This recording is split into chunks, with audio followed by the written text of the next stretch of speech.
నమస్తే. నేను doctor Venkata Chaganti, president, university of applied Vedic sciences. భగవంతుడు ఎవరు అన్నది సైంటిస్టులు ఇప్పుడు కనుక్కుంటున్నారు. భగవంతుడు ఎవరు అని మనం ఎప్పుడో మన ఋషులు చెప్పిన విషయాన్ని ఇప్పుడు వాళ్ళు ముందుకు తీసుకొస్తున్నారు. నిజంగానా భగవంతుడి గురించి వాళ్ళు అంత బాగా తెలుసుకోగలుగుతున్నారా? ఎస్, లెట్ us see ఏం చెప్తున్నారు అసలు వాళ్ళు. భగవంతుడి గురించి పక్కన పెడదాం, వాళ్ళు ఏం చెప్తున్నారు తెలుసుకుంటే వాళ్ళు దేనికోసం వెతుకుతున్నారో అర్థమైపోతుంది. చూడండి,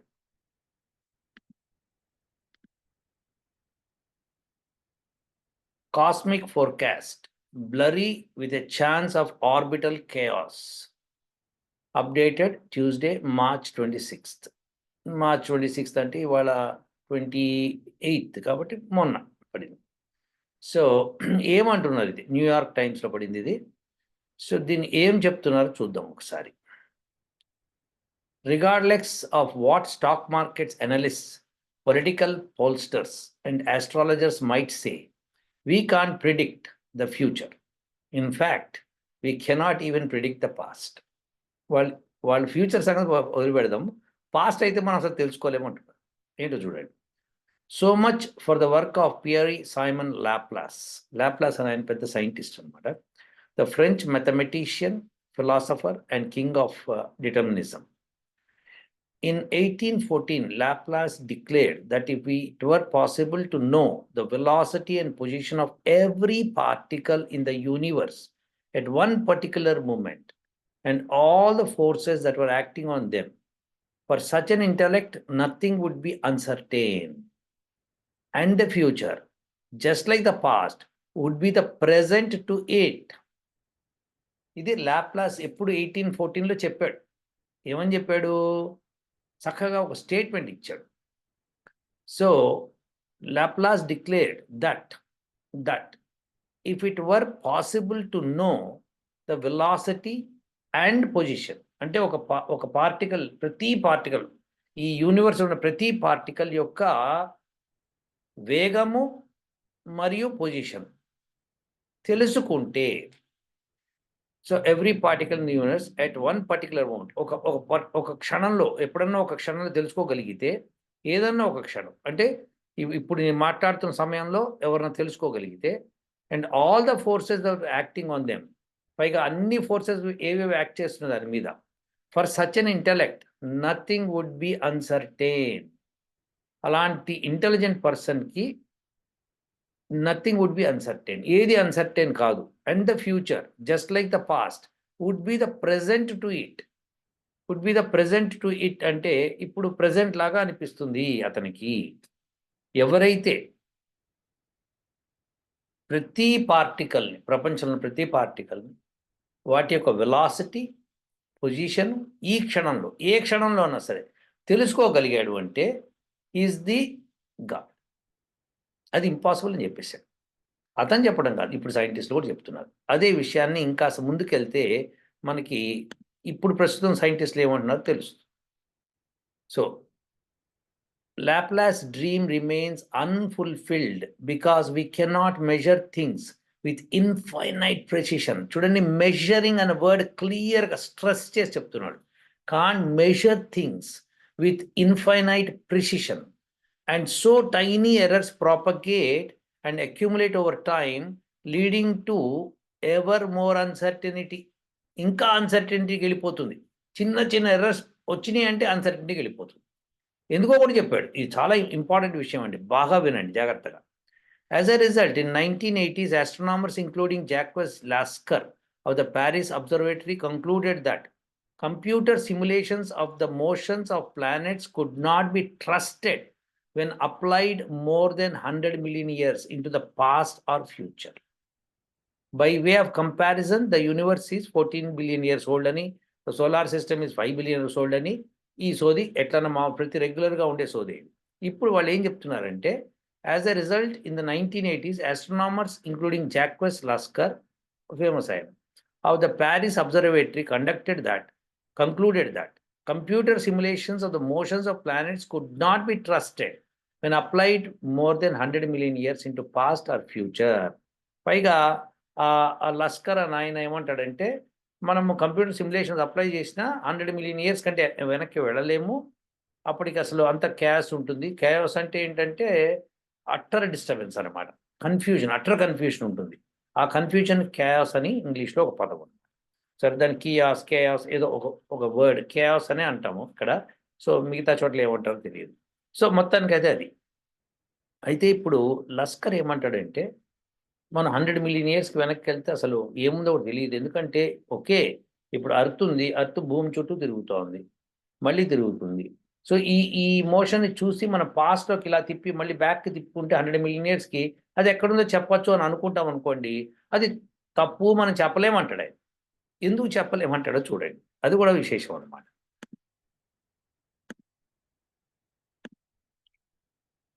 okay, you can't cast an accurate horoscope for a dinosaur. Scott Tremaine, an orbital dynamics expert at the Institute of Advanced Study in Princeton, New Jersey, commented recently in an email.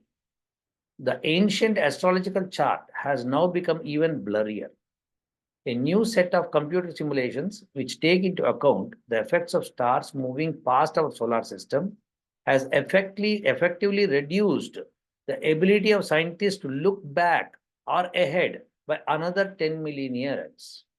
లేదండి, మేము computer simulations చేసినా కానీ 10 million year బ్యాక్కి 10 year తర్వాత మేము చెప్పలేము అంటున్నారు. ఎందుకు చెప్పలేము అంటున్నాడంటే, ఏన్షియంట్ ఆస్ట్రాలజికల్ చార్ట్ బ్లరియర్ అవుతోంది. ఎందుకు అవుతుందో కూడా చెప్తాడు. Previous simulations had considered the solar system as an isolated system. అది దేంతోనూ డిస్టర్బ్ కాదు అని అనుకున్నారు. A clockwork cosmos in which the main perturbations to planetary orbits are internal, resulting from asteroids. ఇది అజంప్షన్ అంటే ఇదివరకు చేసిన అజంప్షన్. మన సోలార్ సిస్టము మన మన అర్త్లో జరిగేవన్నీ ఇంటర్నల్, సోలార్ సిస్టమ్కి ఇంటర్నల్, బయట నుంచి ఏం ఎఫెక్ట్ లేదు అనుకున్నారు. కానీ ఇప్పుడు ఏమంటున్నారంటే, the stars do matter, said Nathan Kyle, a senior scientist with the Planetary Science Institution in Tucson, Arizona. He and Shane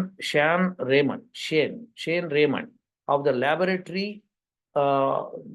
Astrophysique de Bordeaux, దీని పేరేమిటో కూడా మనకి ఫ్రెంచ్ నేమ్ అనమాట, in France, published their results in Astrophysical Journal Letters in late February. ఏమని publish చేశారు?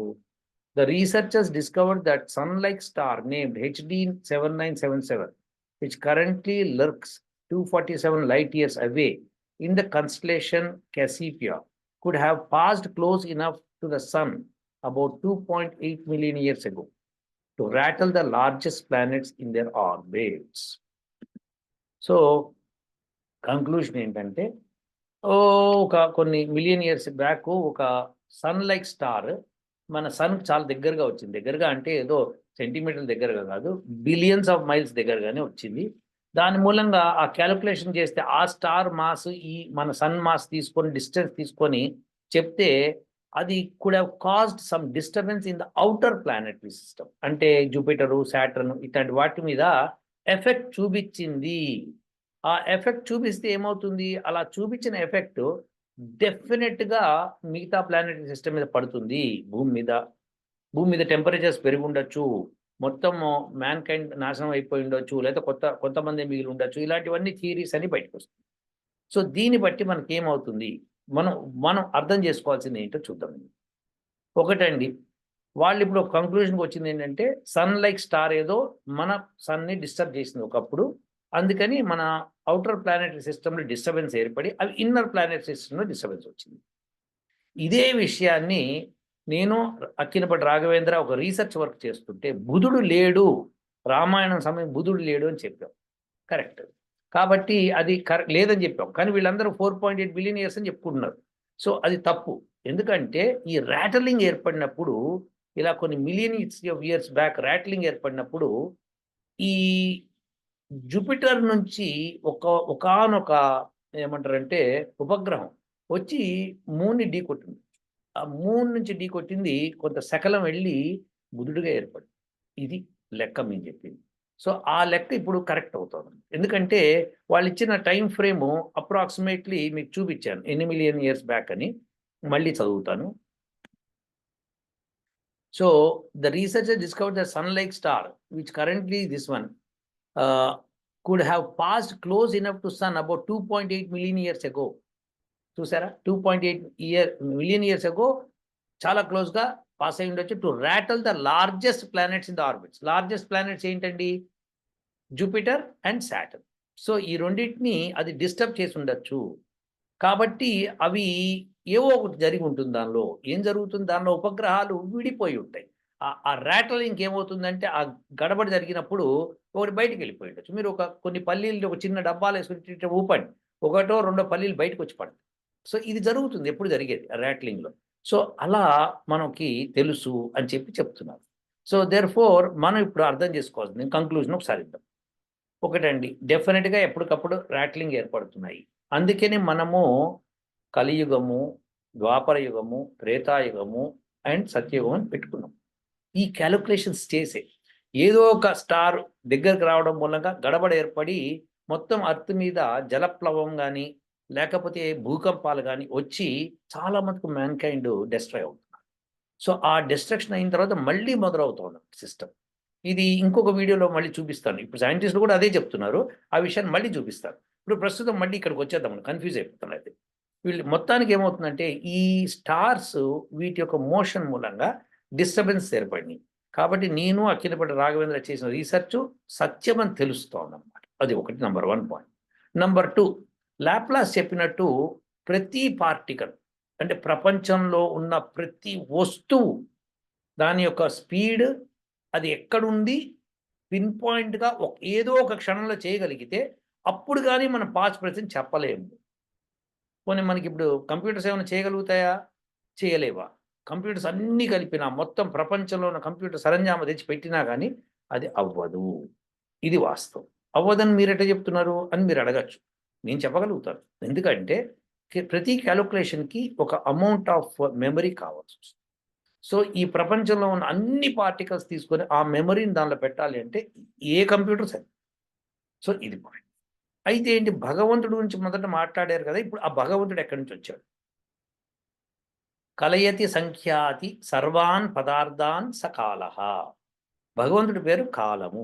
ఎందుకు అంటే కలయతి సంఖ్యాతి, ఏవైతే ఈ ప్రపంచంలో ఉన్న వస్తువులన్నీ సర్వాన్ పదార్థాన్ వీటన్నిటిని లెక్క పెట్టగలడో అతన్ని పరమాత్ముడు అన్నారు. ఈ ప్రపంచంలో ఉన్న ప్రతి పదార్థం లెక్క పెట్టడం అంటే ఏంటి? ఆ పదార్థం యొక్క speed, position at that time ఆయనకు తెలుసు. సో అలా తెలుసుకోగలిగిన వాడే పరమాత్మ. ఒకవేళ మనకి ఈ సూపర్ కంప్యూటర్లో క్యాలిక్యులేట్ చేసి పెడితే అది భగవంతుడే నేను ఒప్పుకుంటా. కానీ అట్లా జరగదు కాబట్టి పరమాత్ముడు ఒక్కడే ఇది చేయగలడు. గుర్తుపెట్టుకోండి, కలయతి సంఖ్యాతి సర్వాన్ పదార్థాన్ సకాలః. ఎవరైతే ఈ యొక్క ప్రపంచంలో ఉన్న సర్వాన్ పదార్థాన్ ప్రతి పదార్థాన్ని లెక్క పెట్టగలడో అటువంటి అతన్ని స పరమాత్మ. సో కాలః అదనమాట అర్థం అనమాట. ఆయనే పరమాత్ముడు. ఆయన తప్పితే ఇంకెవ్వరూ ప్రపంచంలో ఉన్న లెక్క పెట్టలేరని. సో అందుకని ఇప్పుడు ఈ ఆర్టికల్ వచ్చినప్పుడు నేను వెంటనే నవ్వుకున్నాను. ఎవరు కనిపెట్టేది, ఎందుకంటే వాళ్ళకి భగవంతుడు అంటే తెలియదు, భగవంతుడు నమ్మకం లేదు. కానీ ఇప్పుడు భగవంతుడి వైపు వస్తున్నారు వాళ్ళు. ఎందుకంటే లాప్లాస్ చెప్పింది కరెక్ట్. ఎవడైనా లెక్క పెట్టగలిగితే వాడు మోస్ట్, అసలు అంతకంటే ఇంటలెక్ట్ లేడని చెప్పేశారు. అదే పరమాత్మను మించిన ఇంటలెక్ట్ ఎవరండి? ఇది తెలుసుకుందాం. పరమాత్మకు రోజు నమస్కారం చేసుకోండి. ఓ